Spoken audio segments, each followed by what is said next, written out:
I had called upon my friend Mr. Sherlock Holmes one day in the autumn of last year, and found him in deep conversation with a very stout, florid-faced, elderly gentleman with fiery red hair.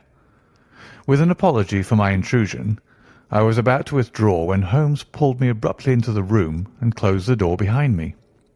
"You could not possibly have come at a better time, my dear Watson," he said cordially. "I was afraid that you were engaged."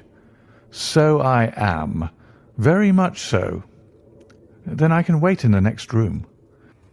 "Not at all. This gentleman, Mr. Wilson, has been my partner and helper in many of my most successful cases, and I have no doubt that he will be of the utmost use to me in yours also."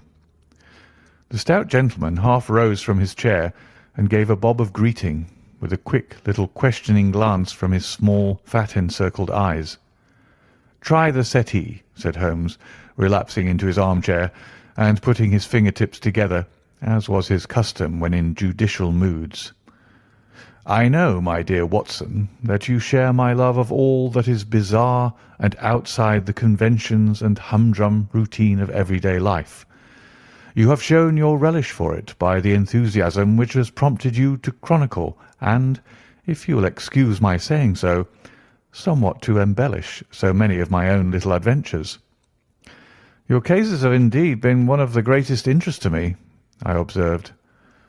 "You will remember that I remarked the other day, just before we went into the very simple problem presented by Miss Mary Sutherland, that for strange effects and extraordinary combinations we must go to life itself, which is always far more daring than any effort of the imagination."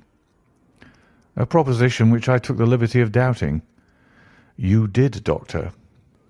But none the less you must come round to my view, for otherwise I shall keep on piling fact upon fact on you, until your reason breaks down under them and acknowledges me to be right. Now, Mr. Jabez Wilson here has been good enough to call upon me this morning, and to begin a narrative which promises to be one of the most singular which I have listened to for some time. You have heard me remark that the strangest and most unique things are very often connected, not with the larger, but with the smaller crimes, and occasionally, indeed, where there is room for doubt whether any positive crime has been committed. As far as I have heard, it is impossible for me to say whether the present case is an instance of crime or not, but the course of events is certainly among the most singular that I have ever listened to. Perhaps, Mr. Wilson, you would have the great kindness to recommence your narrative. I ask you not merely because my friend Dr. Watson has not heard the opening part, but also because the peculiar nature of the story makes me anxious to have every possible detail from your lips. As a rule, when I have heard some slight indication of the course of events, I am able to guide myself by the thousands of other similar cases which occur to my memory. In the present instance, I am forced to admit that the facts are, to the best of my belief, unique." The portly client puffed out his chest with an appearance of some little pride, and pulled a dirty and wrinkled newspaper from the inside pocket of his greatcoat. As he glanced down the advertisement column, with his head thrust forward and the paper flattened out upon his knee, I took a good look at the man, and endeavoured, after the fashion of my companion, to read the indications which might be presented by his dress or appearance. I did not gain very much, however, by my inspection. Our visitor bore every mark of being an average, commonplace British tradesman, obese, pompous, and slow. He wore rather baggy grey shepherd's check trousers, a not over-clean black frock-coat, unbuttoned in the front, and a drab waistcoat with a heavy brassy Albert chain, and a square pierced bit of metal dangling down as an ornament. A frayed top hat and a faded brown overcoat with a wrinkled velvet collar lay upon a chair beside him. Altogether, look as I would, there was nothing remarkable about the man save his blazing red head and the expression of extreme chagrin and discontent upon his features. Sherlock Holmes' quick eye took in my occupation, and he shook his head with a smile as he noticed my questioning glances. Beyond the obvious facts that he has at some time done manual labour, that he takes snuff, that he is a Freemason, that he has been in China, and that he has done a considerable amount of writing lately, I can deduce nothing else. Mr. Jabez Wilson started up in his chair with his forefinger upon the paper, but his eyes upon my companion. "How in the name of good fortune did you know all that, Mr. Holmes?" he asked. "How did you know, for example, that I did manual labour? It's as true as gospel, for I began as a ship's carpenter." "Your hands, my dear sir. Your right hand is quite a size larger than your left. You have worked with it, and the muscles are more developed."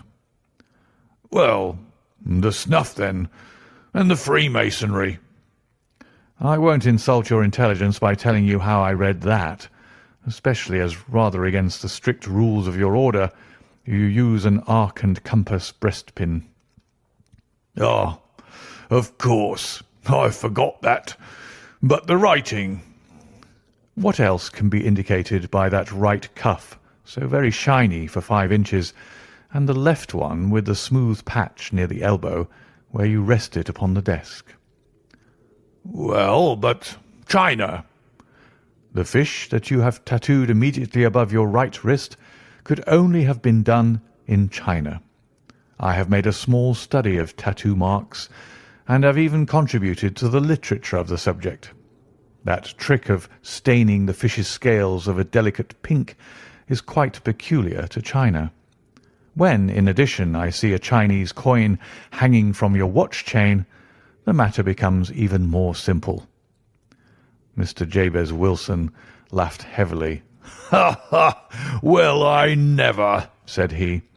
"I thought at first that you had done something clever, but I see that there was nothing in it after all." "I begin to think, Watson," said Holmes, "that I make a mistake in explaining. Omne ignotum pro magnifico.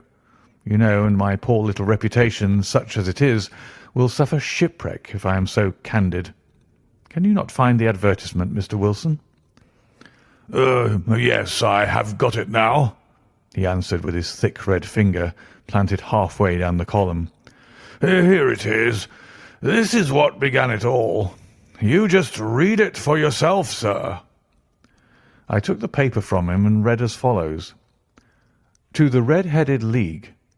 On account of the bequest of the late Ezekiah Hopkins of Lebanon, Pennsylvania, USA, there is now another vacancy open which entitles a member of the League to a salary of £4 a week for purely nominal services. All red-headed men who are sound in body and mind and above the age of 21 years are eligible. Apply in person on Monday at 11 o'clock to Duncan Ross at the offices of the League, 7 Pope's Court, Fleet Street." "What on earth does this mean?" I ejaculated, after I had twice read over the extraordinary announcement. Holmes chuckled and wriggled in his chair, as was his habit when in high spirits. "It is a little off the beaten track, isn't it?" said he. "And now, Mr. Wilson, off you go at scratch and tell us all about yourself, your household, and the effect which this advertisement had upon your fortunes. You will first make a note, Doctor, of the paper and the date." "It is the Morning Chronicle of April 27th, 1890. Just 2 months ago." "Very good. Now, Mr. Wilson?" "Well, it is just as I've been telling you, Mr. Sherlock Holmes," said Jabez Wilson, mopping his forehead. "I have a small pawnbroker's business at Coburg Square, near the sea. It's not a very large affair, and of late years it has not done more than just give me a living. I used to be able to keep 2 assistants, but now I only keep 1, and I would have a job to pay him, but that he is willing to come for half wages so as to learn the business." "What is the name of this obliging youth?" asked Sherlock Holmes. His name is Vincent Spaulding, and he's not such a youth either. It's hard to say his age. I should not wish a smarter assistant, Mr. Holmes, and I know very well that he could better himself and earn twice what I'm able to give him. But after all, if he is satisfied, why should I put ideas in his head?" "Why, indeed? You seem most fortunate in having an employee who comes under the full market price. It is not a common experience among employers in this age. I don't know that your assistant is not as remarkable as your advertisement." "Oh, he has his faults too," said Mr. Wilson. "Never was such a fellow for photography. Snapping away with a camera when he ought to be improving his mind, and then diving down into the cellar like a rabbit into its hole to develop his pictures.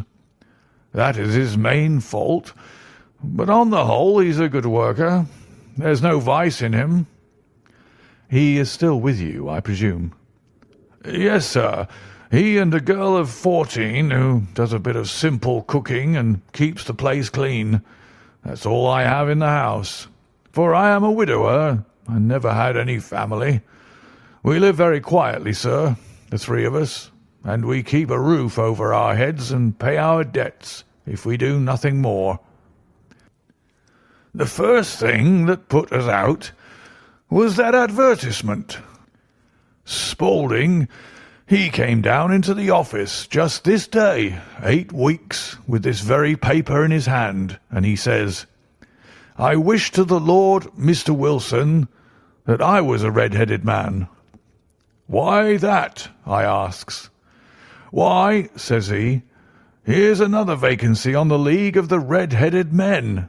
It's worth quite a little fortune to any man who gets it, and I understand that there are more vacancies than there are men, so that the trustees are at their wits' end what to do with the money. If my hair would only change colour, there's a nice little crib all ready for me to step into.' 'Why, what is it then?' I asked. 'You see, Mr. Holmes, I'm a very stay-at-home man, and as my business came to me instead of my having to go to it, I was often weeks on end without putting my foot over the doormat. In that way, I didn't know much of what was going on outside, and I was always glad of a bit of news.' "Have you never heard of the League of the Red-Headed Men?" he asked with his eyes open. "Never? Why, I wonder at that, for you are eligible yourself for one of the vacancies." "And what are they worth?" I asked. "Oh, merely a couple of hundred a year, but the work is slight, and it need not interfere very much with one's other occupations." Well, you can easily think that that made me prick up my ears, for the business has not been over good for some years, and an extra couple of hundred would have been very handy. "Tell me all about it," said I. "Well," said he, showing me the advertisement, "you can see for yourself that the League has a vacancy, and there is the address where you should apply for particulars. As far as I can make out, the League was founded by an American millionaire, Ezekiah Hopkins, who was very peculiar in his ways. He was himself red-headed, and he had a great sympathy for all red-headed men. So, when he died, it was found that he had left his enormous fortune in the hands of trustees, with instructions to apply the interest to the providing of easy berths to men whose hair is of that colour. From all I hear, it is splendid pay and very little to do." "But," said I, "there'd be millions of red-headed men who could apply." "Not so many as you might think," he answered. "You see, it is really confined to Londoners and to grown men. This American had started from London when he was young, and he wanted to do the old town a good turn. Then again, I have heard it is no use your applying if your hair is light red or dark red or anything but real, bright, blazing, fiery red. Now, if you cared to apply, Mr. Wilson, you would just walk in, but perhaps it would hardly be worth your while to put yourself out of the way for the sake of a few £100. "Now, It is a fact, gentlemen, as you may see for yourselves, that my hair is of a very full and rich tint, so that it seemed to me that if there was to be any competition in the matter, I stood as good a chance as any man that I had ever met. Vincent Spaulding seemed to know so much about it that I thought he might prove useful. So I just ordered him to put up the shutters for the day and to come right away with me. He was very willing to have a holiday, so we shut the business up and started off for the address that was given us in the advertisement. I never hope to see such a sight as that again, Mr. Holmes. From north, south, east, and west, every man who had a shade of red in his hair had tramped into the city to answer the advertisement. Fleet Street was choked with red-headed folk, and Pope's Court looked like a coster's orange barrow. I should not have thought there were so many in the whole country as were brought together by that single advertisement. Every shade of colour they were, straw, lemon, orange, brick, Irish setter, liver, clay. But, as Spaulding said, there were not many who had the real vivid flame-coloured tint. When I saw how many were waiting, I would have given it up in despair, but Spaulding would not hear of it. How he did it I could not imagine, but he pushed and pulled and butted until he got me through the crowd and right up to the steps which led to the office. There was a double stream upon the stair, some going up in hope, and some coming back dejected.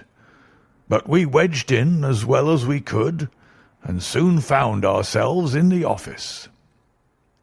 "Your experience has been a most entertaining one," remarked Holmes as his client paused and refreshed his memory with a huge pinch of snuff. "Pray continue your very interesting statement." There was nothing in the office but a couple of wooden chairs and a deal table, behind which sat a small man with a head that was even redder than mine. He said a few words to each candidate as he came up, and then he always managed to find some fault in them which would disqualify them. Getting a vacancy did not seem to be such a very easy matter after all. However, when our turn came, the little man was much more favourable to me than to any of the others, and he closed the door as we entered, so that he might have a private word with us. "This is Mr. Jabez Wilson," said my assistant. "and he is willing to fill in a vacancy in the League." "And he is admirably suited for it," the other answered. "He has every requirement. I cannot recall when I have seen anything so fine." He took a step backward, cocked his head on one side, and gazed at my hair until I felt quite bashful. Then suddenly he plunged forward, wrung my hand, and congratulated me warmly on my success. "It would be injustice to hesitate," said he. "You will, however, I am sure, excuse me for taking an obvious precaution." With that he seized my hair in both his hands and tugged until I yelled with the pain. "There is water in your eyes," said he as he released me. "I perceive that all is as it should be, but we have to be careful, for we have twice been deceived by wigs and once by paint. I could tell you tales of cobbler's wax which would disgust you with human nature." He stepped over to the window and shouted through it at the top of his voice that the vacancy was filled. A groan of disappointment came up from below, and the folk all trooped away in different directions until there was not a red head to be seen, except my own and that of the manager. "My name," said he, is Mr. Duncan Ross, and I am myself one of the pensioners upon the fund left by our noble benefactor. Are you a married man, Mr. Wilson? Have you a family?" I answered that I had not. His face fell immediately. "Dear me," he said gravely, "that is very serious indeed. I am sorry to hear you say that. The fund was, of course, for the propagation and spread of the red heads as well as for their maintenance. It is exceedingly unfortunate that you should be a bachelor." My face lengthened at this, Mr. Holmes, for I thought that I was not to have the vacancy after all. But after thinking it over for a few minutes, he said that it would be all right. "In the case of another," said he, "the objection might be fatal, but we must stretch a point in favour of a man with such a head of hair as yours. When shall you be able to enter upon your new duties?" "Well, it is a little awkward, for I have a business already," said I. "Oh, never mind about that, Mr. Wilson," said Vincent Spaulding. "I shall be able to look after that for you." "What would be the hours?" I asked. 10 to 2. "Now, a pawnbroker's business is mostly done of an evening, Mr. Holmes, especially Thursday and Friday evening, which is just before payday, so it would suit me very well to earn a little in the mornings.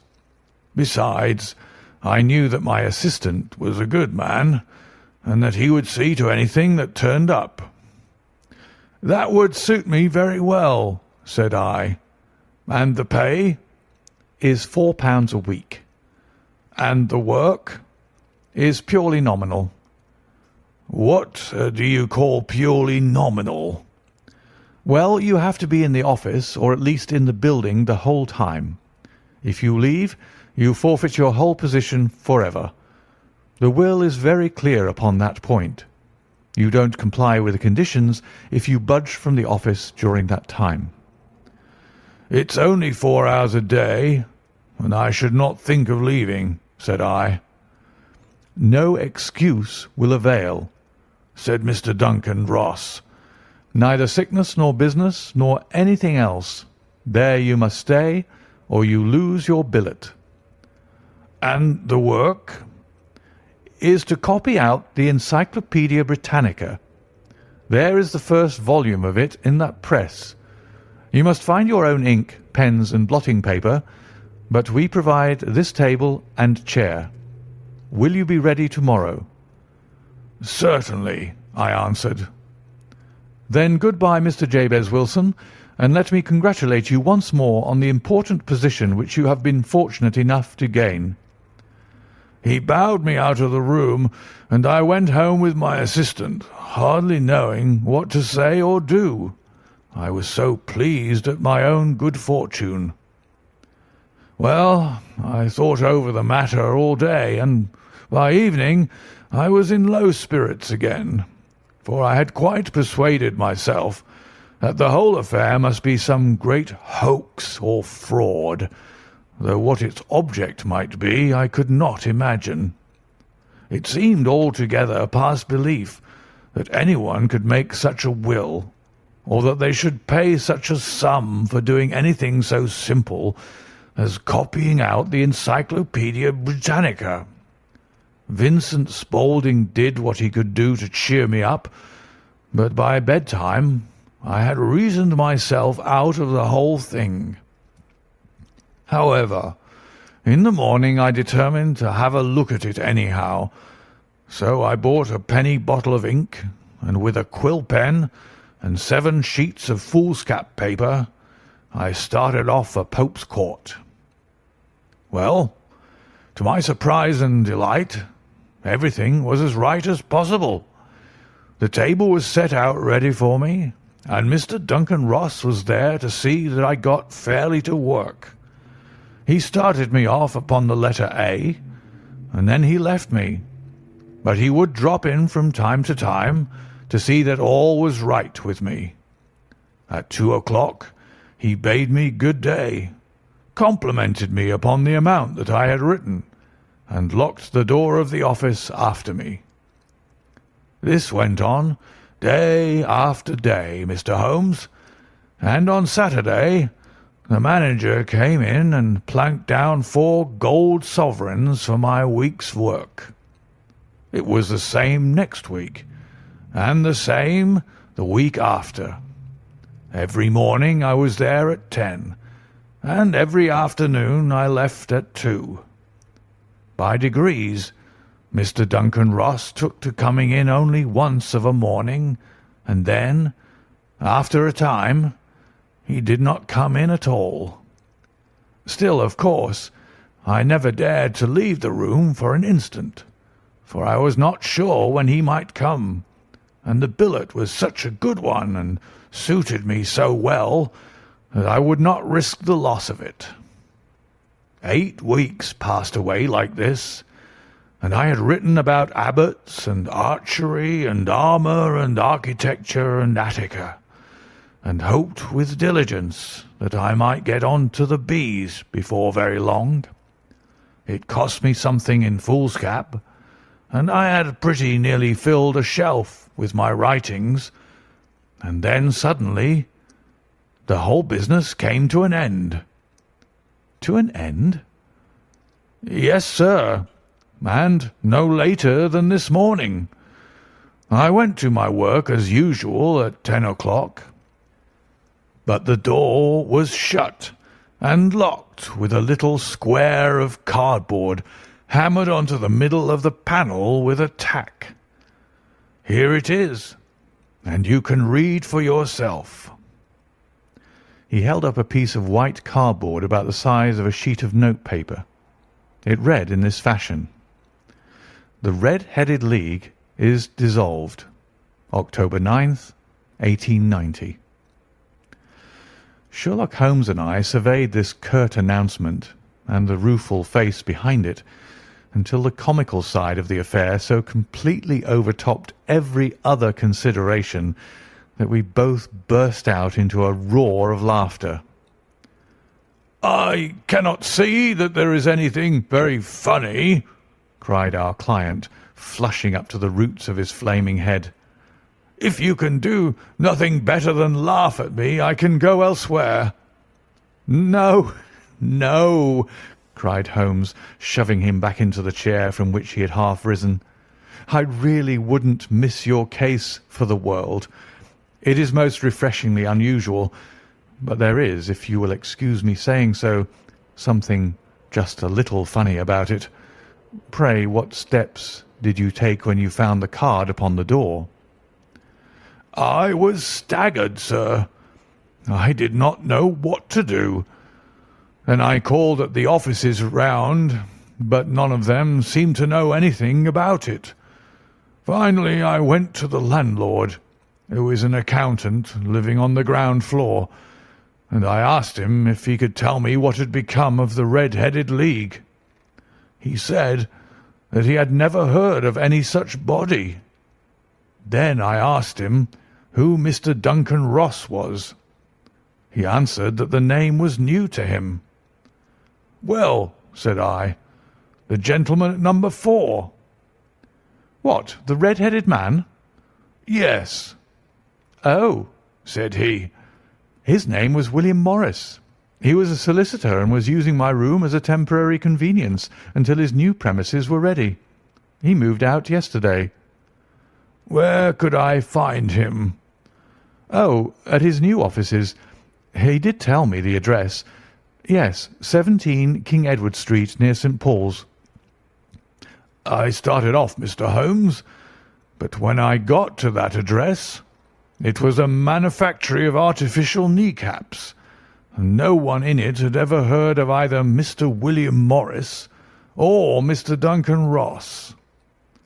"And what did you do then?" asked Holmes. "I went home to Saxe Coburg Square, and I took the advice of my assistant, but he could not help me in any way. He could only say that if I waited, I should hear by post. But that was not quite good enough, Mr. Holmes, I did not wish to lose such a place without a struggle. So, as I had heard that you were good enough to give advice to poor folk who were in need of it, I came right away to you." "And you did very wisely," said Holmes. "Your case is an exceedingly remarkable one, and I shall be happy to look into it. From what you have told me, I think that it is possible that graver issues hang from it than might at first sight appear."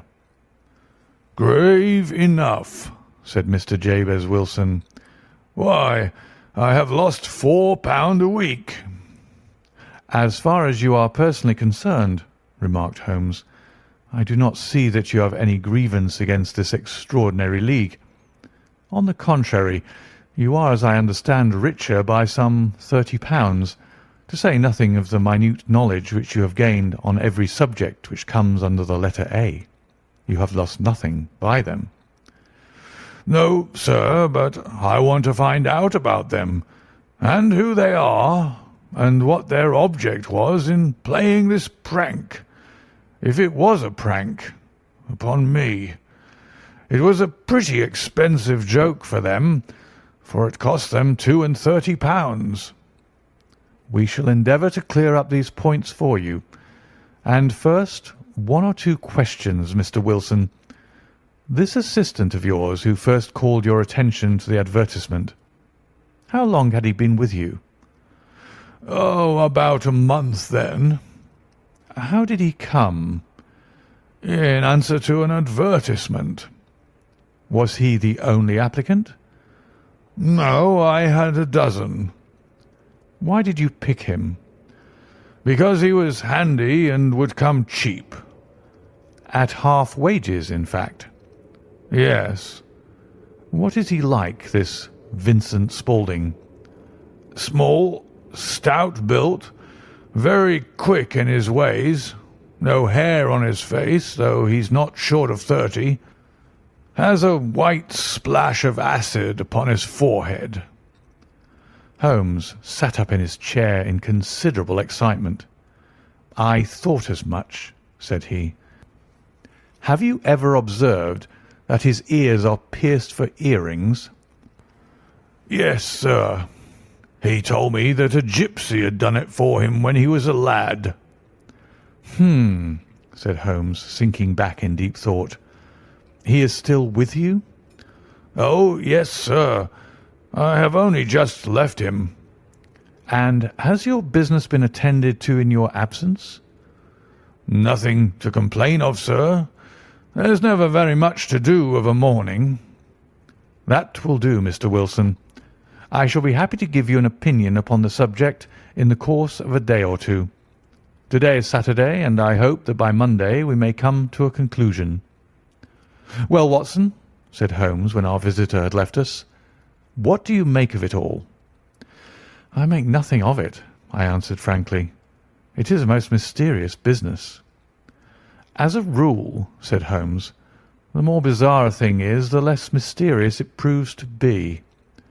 It is your commonplace, featureless crimes which are really puzzling, just as a commonplace face is the most difficult to identify.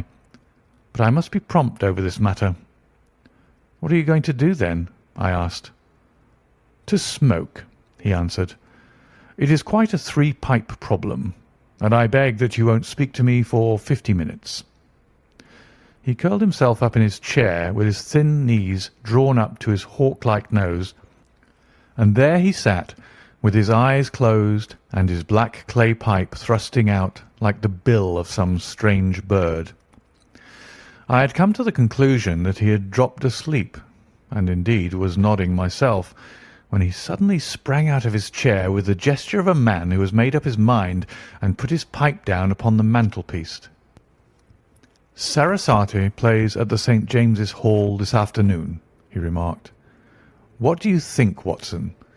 Could your patient spare you for a few hours?" "I have nothing to do today. My practice is never very absorbing." "Then put on your hat and come. I am going through the city first, and we can have some lunch on the way.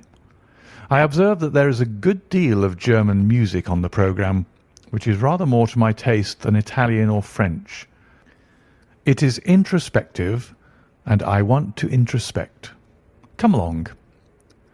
We travelled by the Underground as far as Aldersgate, and a short walk took us to the Saxe-Coburg Square, the scene of the singular story which we had listened to in the morning. It was a poky, little, shabby, genteel place where 4 lines of dingy, 2-storied brick houses looked out into a small, railed-in enclosure where a lawn of weedy grass and a few clumps of faded laurel bushes made a hard fight against a smoke-laden and uncongenial atmosphere. 3 gilt balls and a brown board with Jabez Wilson in white letters upon a corner house announced the place where our red-headed client carried on his business. Sherlock Holmes stopped in front of it with his head on one side and looked it all over with his eyes shining brightly between puckered lids. Then he walked slowly up the street and then down again to the corner, still looking keenly at the houses. Finally he returned to the pawnbroker's, and having thumped vigorously upon the pavement with his stick 2 or 3 times, he went up to the door and knocked. It was instantly opened by a bright-looking, clean-shaven young fellow, who asked him to step in. "Thank you," said Holmes. "I only wish to ask you how you would go from here to the Strand." "Third right and 4th left," answered the assistant promptly, closing the door. "Smart fellow, that," observed Holmes as we walked away. "He is, in my judgment, the 4th smartest man in London, and for daring I am not sure that he has not a claim to be 3rd. I have known something of him before." "Evidently," said I. "Mr. Wilson's assistant counts for a good deal in the mystery of the Red-Headed League. I am sure that you inquired your way merely in order that you might see him." "Not him." "What then?" "The knees of his trousers." "And what did you see?" "What I expected to see." "Why did you beat the pavement?" "My dear doctor, this is a time for observation, not for talk. We are spies in an enemy's country. We know something of Saxe-Coburg Square. Let us now explore the parts which lie behind it." The road in which we found ourselves as we turned round the corner from the retired Saxe-Coburg Square presented as great a contrast to it as the front of a picture does to the back. It was one of the main arteries which conveyed the traffic of the city to the north and west. The roadway was blocked with the immense stream of commerce flowing in a double tide inward and outward, while the footpaths were black with the hurrying swarm of pedestrians. It was difficult to realize, as we looked at the line of fine shops and stately business premises, that they really abutted on the other side upon the faded and stagnant square which we had just quitted. "Let me see," said Holmes, standing at the corner and glancing along the line. "I should like just to remember the order of the houses here. It is a hobby of mine to have an exact knowledge of London. There is Mortimer's, the tobacconist, the little newspaper shop, the Coburg branch of the City and Suburban Bank, the vegetarian restaurant, and Macfarlane's carriage building depot. That carries us right on to the other block. And now, Doctor, we've done our work, so it's time we had some play. A sandwich and a cup of coffee, and then off to Violin Land, where all is sweetness and delicacy and harmony, and there are no red-headed clients to vex us with their conundrums." My friend was an enthusiastic musician, being himself not only a very capable performer, but a composer of no ordinary merit. All the afternoon he sat in the stalls, wrapped in the most perfect happiness, gently waving his long, thin fingers in time to the music, while his gently smiling face and his languid, dreamy eyes were as unlike those of Holmes the sleuth-hound, Holmes the relentless, keen-witted, ready-handed criminal agent, as it was possible to conceive. In his singular character, the dual nature alternately asserted itself, and his extreme exactness and astuteness represented, as I have often thought, the reaction against the poetic and contemplative mood which occasionally predominated in him. The swing of his nature took him from extreme languor to devouring energy, and, as I knew well, he was never so truly formidable as when, for days on end, he had been lounging in his armchair amid his improvisations and his black-letter editions. Then it was that the lust of the chase would suddenly come upon him, and that his brilliant reasoning power would rise to the level of intuition, until those who were unacquainted with his methods would look askance at him as on a man whose knowledge was not that of other mortals. When I saw him that afternoon so enwrapped in the music at St. James's Hall, I felt that an evil time might be coming upon those whom he had set himself to hunt down. "You want to go home, no doubt, Doctor," he remarked as we emerged. "Yes, it would be as well. And I have some business to do which will take some hours. This business at Coburg Square is serious." "Why serious?" "A considerable crime is in contemplation. I have every reason to believe that we shall be in time to stop it. But today being Saturday rather complicates matters. I shall want your help tonight." "At what time?" 10 will be early enough. I shall be at Baker Street at 10. "Very well. And I say, Doctor, there may be some little danger, so kindly put your army revolver in your pocket." He waved his hand, turned on his heel, and disappeared in an instant among the crowd.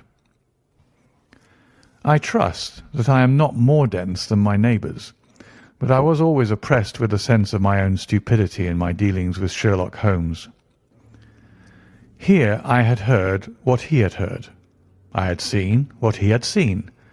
And yet from his words it was evident that he saw clearly not only what had happened, but what was about to happen, while to me the whole business was still confused and grotesque. As I drove home to my house in Kensington, I thought over it all, from the extraordinary story of the red-headed copier of the Encyclopedia down to the visit to Saxe Coburg Square, and the ominous words with which he had parted from me. What was this nocturnal expedition, and why should I go armed? Where were we going, and what were we to do? I had the hint from Holmes that this smooth-faced pawnbroker's assistant was a formidable man, a man who might play a deep game. I tried to puzzle it out, but gave it up in despair, and set the matter aside until night should bring an explanation. It was 9:15 when I started from home and made my way across the park and so through Oxford Street to Baker Street. 2 hansoms were standing at the door, and as I entered the passage I heard the sound of voices from above. On entering his room, I found Holmes in animated conversation with 2 men, one of whom I recognised as Peter Jones, the official police agent, while the other was a long, thin, sad-faced man with a very shiny hat and oppressively respectable frock-coat. "Ha! Our party is complete," said Holmes, buttoning up his pea-jacket and taking his heavy hunting crop from the rack. "Watson, I think you know Mr. Jones of Scotland Yard. Let me introduce you to Mr. Merryweather, who is to be our companion in tonight's adventure." "We are hunting in couples again, Doctor, you see," said Jones in his consequential way. "Our friend here is a wonderful man for starting a chase. All he wants is an old dog to help him to do the running down." "I hope a wild goose may not prove to be the end of our chase," observed Mr. Merryweather gloomily. "You may place considerable confidence in Mr. Holmes, sir," said the police agent loftily.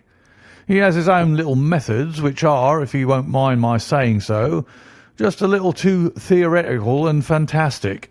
But he has the makings of a detective in him. It is not too much to say that once or twice, as in that business of the Sholto murder and the Agra treasure, he has been more nearly correct than the official force." "Oh, if you say so, Mr. Jones, it is all right," said the stranger with deference. "Still, I confess that I miss my rubber. It is the first Saturday night for 27 years that I have not had my rubber." "I think you will find," said Sherlock Holmes, "that you will play for a higher stake tonight than you have ever done yet, and that the play will be more exciting. For you, Mr. Merryweather, the stake will be some £30,000, and for you, Jones, it will be the man upon whom you wish to lay your hands."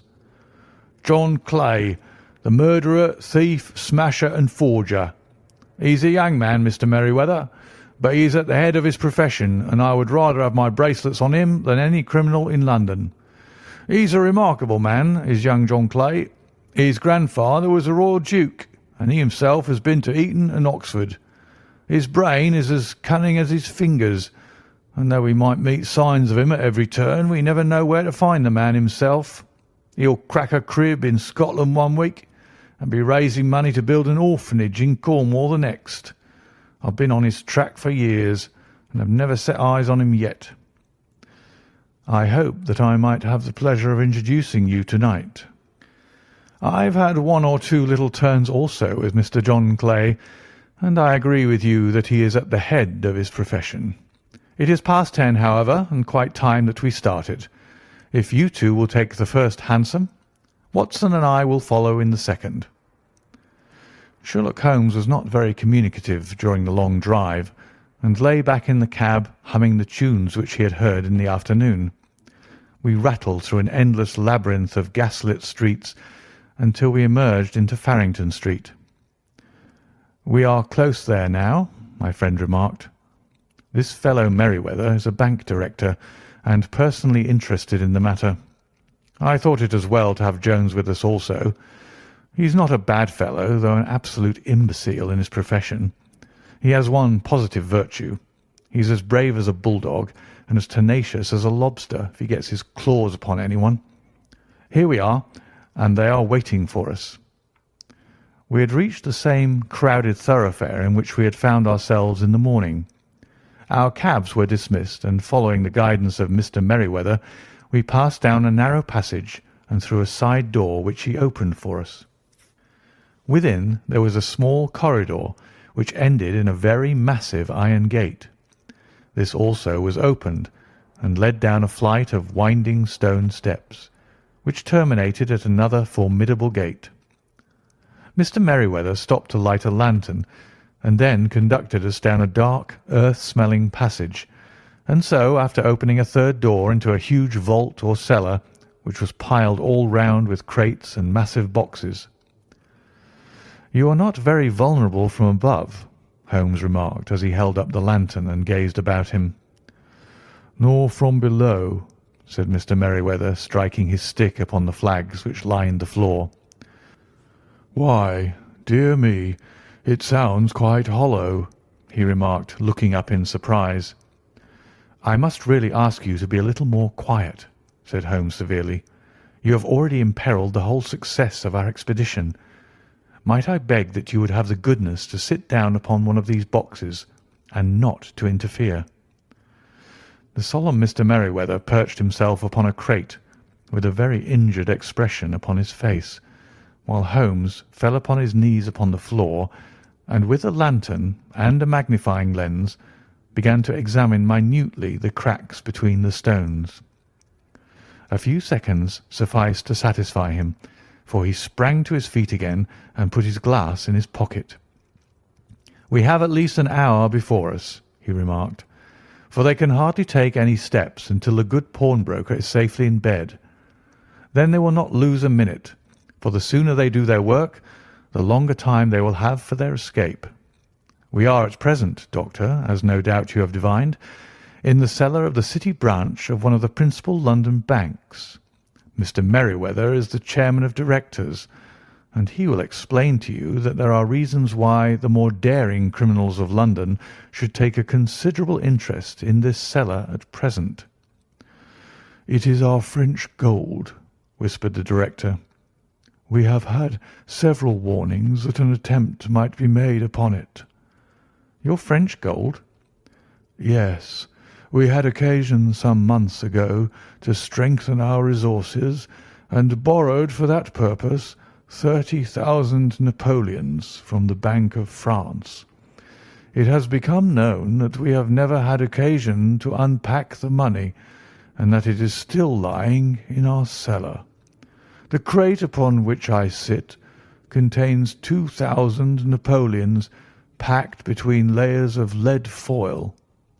Our reserve of bullion is much larger at present than is usually kept in a single branch office, and the directors have had misgivings upon the subject." "Which were very well justified," observed Holmes. "And now it is time that we arranged our little plans. I expect that within an hour matters will come to a head. In the meantime, Mr. Merryweather, we must put that screen over that dark lantern." "And sit in the dark?" "I am afraid so. I had brought a pack of cards in my pocket, and I thought that as we were a partie carrée, you might have your rubber after all. But I see that the enemy's preparations have gone so far that we cannot risk the presence of a light. And first of all, we must choose our positions. These are daring men, and though we shall take them at a disadvantage, they may do us some harm unless we are careful. I shall stand behind this crate, and do you conceal yourselves behind those. Then, when I flash a light upon them, close in swiftly. If they fire, Watson, have no compunction about shooting them down." I placed my revolver, cocked, upon the top of the wooden case behind which I crouched. Holmes shot the slide across the front of his lantern and left us in pitch darkness. Such an absolute darkness as I had never before experienced. The smell of hot metal remained to assure us that the light was still there, ready to flash out at a moment's notice. To me, with my nerves worked up to a pitch of expectancy, there was something depressing and subduing in the sudden gloom and in the cold, dank air of the vault. "They have but one retreat," whispered Holmes. "That is back through the house into Saxe-Coburg Square. I hope that you have done what I asked you, Jones." "I have an inspector and 2 officers waiting at the front door."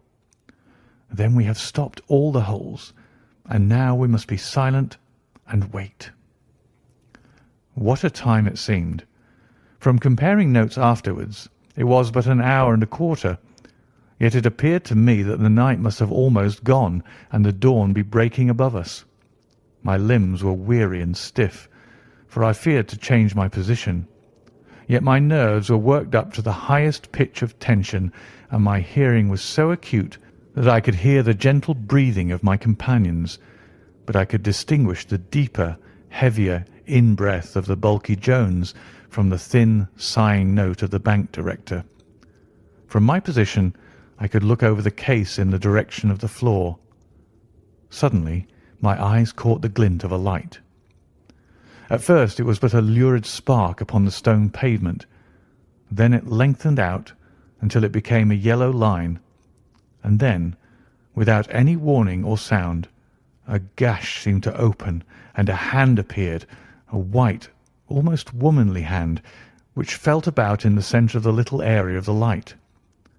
For a minute or more the hand, with its writhing fingers, protruded out of the floor. Then it was withdrawn as suddenly as it appeared, and all was dark again, save the single lurid spark which marked a chink between the stones.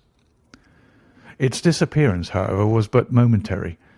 With a rending, tearing sound, one of the broad white stones turned over upon its side and left a square, gaping hole through which streamed the light of a lantern. Over the edge there peeped a clean-cut, boyish face, which looked keenly about it, and then, with a hand on either side of the aperture, drew itself shoulder-high and waist-high until one knee rested upon the edge.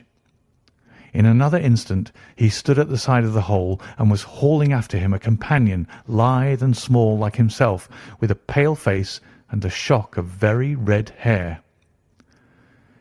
"It is all clear," he whispered. "Have you the chisel and the bags? Great Scott! Jump, Archie, jump, and I'll swing for it." Sherlock Holmes had sprung out and seized the intruder by the collar. The other dived down the hole, and I heard the sound of rending cloth as Jones clutched at his skirts. The light flashed upon the barrel of a revolver, but Holmes' hunting crop came down on the man's wrist, and the pistol clinked upon the stone floor. "It's no use, John Clay," said Holmes blandly.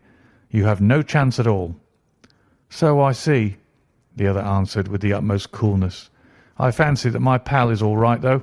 I see you've got his coat-tails." "There are 3 men waiting for him at the door," said Holmes. "Oh, indeed. You seem to have done the thing very completely. I must compliment you." "And I you," Holmes answered. "Your red-headed idea was very new and effective." "You'll see your pal again presently," said Jones. "He's quicker at climbing down holes than I am. Just hold out while I fix the derbies." "I beg that you'll not touch me with your filthy hands," remarked our prisoner as the handcuffs clattered upon his wrists. "You may not be aware that I have royal blood in my veins. Have the goodness also, when you address me, always to say sir and please." "All right," said Jones with a stare and a snigger. "Well, would you please, sir, march upstairs, where we can get a cab to carry your highness to the police station?"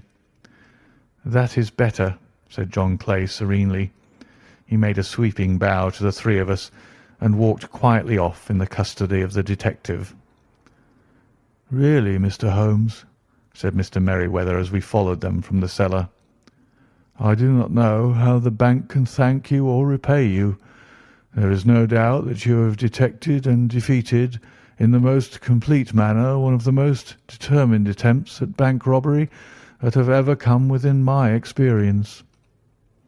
"I have had 1 or 2 little scores of my own to settle with Mr. John Clay," said Holmes. "I have been at some small expense over this matter, which I shall expect the bank to refund. But beyond that I am amply repaid by having had an experience which is in many ways unique, and by hearing the very remarkable narrative of the Red-Headed League. You see, Watson," he explained in the early hours of the morning as we sat over a glass of whisky and soda in Baker Street, "it was perfectly obvious from the first that the only possible object of this rather fantastic business of the advertisement of the League and the copying of the Encyclopedia must be to get this not over-bright pawnbroker out of the way for a number of hours every day. It was a curious way of managing it, but really it would be difficult to suggest a better. The method was no doubt suggested to Clay's ingenious mind by the colour of his accomplice's hair. The £4 a week was a lure which must draw him, and what was it to them who were playing for thousands? They put in the advertisement. One rogue has the temporary office, the other rogue incites the man to apply for it, and together they manage to secure his absence every morning in the week. From the time that I heard of the assistant having come for half wages, it was obvious to me that he had some strong motive for securing the situation. But how could you guess what the motive was? Had there been women in the house, I should have suspected a mere vulgar intrigue. That, however, was out of the question. The man's business was a small one, and there was nothing in his house which could account for such elaborate preparations and such an expenditure as they were at. It must then be something out of the house. What could it be? I thought of the assistant's fondness for photography and his trick of vanishing into the cellar. The cellar. There was the end of this tangled clue. Then I made inquiries as to this mysterious assistant, and found that I had to deal with one of the coolest and most daring criminals in London. He was doing something in the cellar, something which took many hours a day for months on end. What could it be once more? I could think of nothing save that he was running a tunnel to some other building. So far I had got when we went to visit the scene of action. I surprised you by beating upon the pavement with my stick. I was ascertaining whether the cellar stretched out in front or behind. It was not in front. Then I rang the bell, and, as I hoped, the assistant answered it. We have had some skirmishes, but we had never set eyes upon each other before. I hardly looked at his face. His knees were what I wished to see. You must yourself have remarked how worn, wrinkled, and stained they were. They spoke of those hours of burrowing. The only remaining point was what they were burrowing for. I walked round the corner, saw the City and Suburban Bank abutted on our friend's premises, and felt that I had solved my problem. When you drove home after the concert, I called upon Scotland Yard and upon the chairman of the bank directors, with the result that you have seen." "And how could you tell that they would make their attempt tonight?" I asked. "Well, when they closed their League offices, that was a sign that they cared no longer about Mr. Jabez Wilson's presence. In other words, that they had completed their tunnel. But it was essential that they should use it soon, as it might be discovered or the bullion might be removed.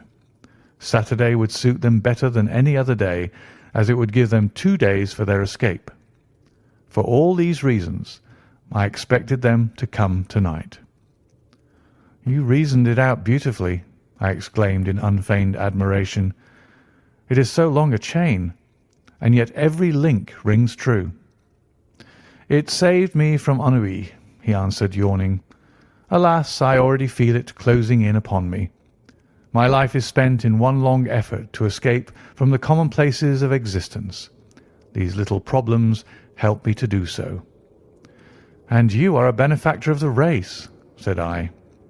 He shrugged his shoulders. "Well, perhaps, after all, it is of some little use," he remarked. "L'homme c'est rien, l'œuvre c'est tout," as Gustave Flaubert wrote to George Sand.